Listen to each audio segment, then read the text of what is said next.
চাঁদার জন্য সশস্ত্র সন্ত্রাসী গ্রুপের হুমকির মুখে রাঙ্গামাটি বিজ্ঞান ও প্রযুক্তি বিশ্ববিদ্যালয়ের নির্মাণ কাজ। সন্ত্রাসীরা এরই মধ্যে ভবন নির্মাণে বাধা দিয়েছে, হুমকি দিয়েছে চাঁদা না দিলে কাজ বন্ধের। ফলে আতঙ্কে শ্রমিকরা, আতঙ্কে শিক্ষার্থীরাও। এমন পরিস্থিতিতে বিশ্ববিদ্যালয়ের উন্নয়ন কার্যক্রমকে এগিয়ে নিতে স্থানীয় প্রশাসনের সহায়তা চাইল কর্তৃপক্ষ।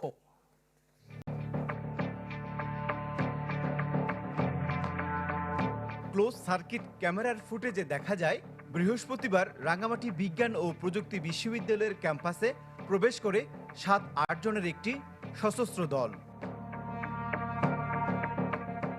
যেখানে নিয়োজিত নির্মাণ শ্রমিকরা জানান, প্রতিদিনের মতোই রাতের খাবার খাচ্ছিলেন তারা।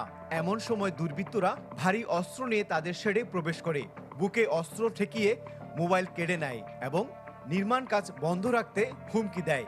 এরপর থেকে আতঙ্কে আছেন তারা। এই জায়গায় বরাবর বন্দুক ঠেকাইছে যে মোবাইলগুলি দাও, আর কালকে কাজ করবা না, কাজ বন্ধ, যদি কাজ করো তাহলে সমস্যা হবে। আমরা আতঙ্কের ঠেলা যা আসলে সব দিয়া দিছি।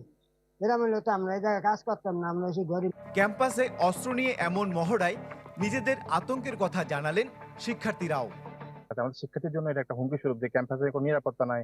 আজকে হয়তোবা তারা রাতে সশস্ত্র মহড়া দিয়েছে, কালকে দিনে দিবে না এর কোনো গ্যারান্টি নাই। সকলেই এখন ভয়ের মাঝে আছি, কারণ এরকম পরিস্থিতি এর আগে আমরা দেখিনি কখনো। তবে এসব সন্ত্রাসীদের পরিচয় জানতে পারেনি কর্তৃপক্ষ। এর আগেও চাঁদা দাবি ও হুমকি পাওয়ার কথা জানিয়ে ঠিকমতো নির্মাণ কাজ শেষ করতে আইন শৃঙ্খলা বাহিনীর সহায়তা চেয়েছেন তারা। ইতিপূর্বে আরো 2বার এরকম সশস্ত্রভাবে তারা বাধা দিয়ে গেছে। বিষয়গুলো এই অঞ্চলের প্রশাসনের কাছে আমরা বলেছি, লিখিত এবং মৌখিকভাবে। এখানকার রাঙ্গামাটির যারা আইন শৃঙ্খলা রক্ষাকারী বাহিনীর সদস্যরা আছেন, কর্তা ব্যক্তিরা আছেন, দায়িত্বশীলরা আছেন, নিশ্চয়ই বিষয়টা অত্যন্ত গুরুত্বের সাথে দেখবেন। তবে সন্ত্রাসীদের এই তৎপরতা খতিয়ে দেখার কথা বলছে পুলিশ। আসাম বস্তি থেকে আমাদের সীমানা পর্যন্ত আমরা সেই ধারাবাহিকতা আমাদের নিরাপত্তার স্বার্থে আমাদের কিলোট এলাকায় আমি ব্যক্তিগতভাবে আমার অফিসার ফোর্স সহ আমরা টহল দিচ্ছি আর কি।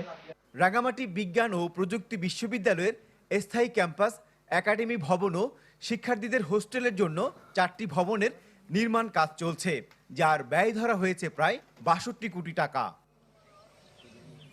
জিয়াউল হক, চ্যানেল 24, রাঙ্গামাটি।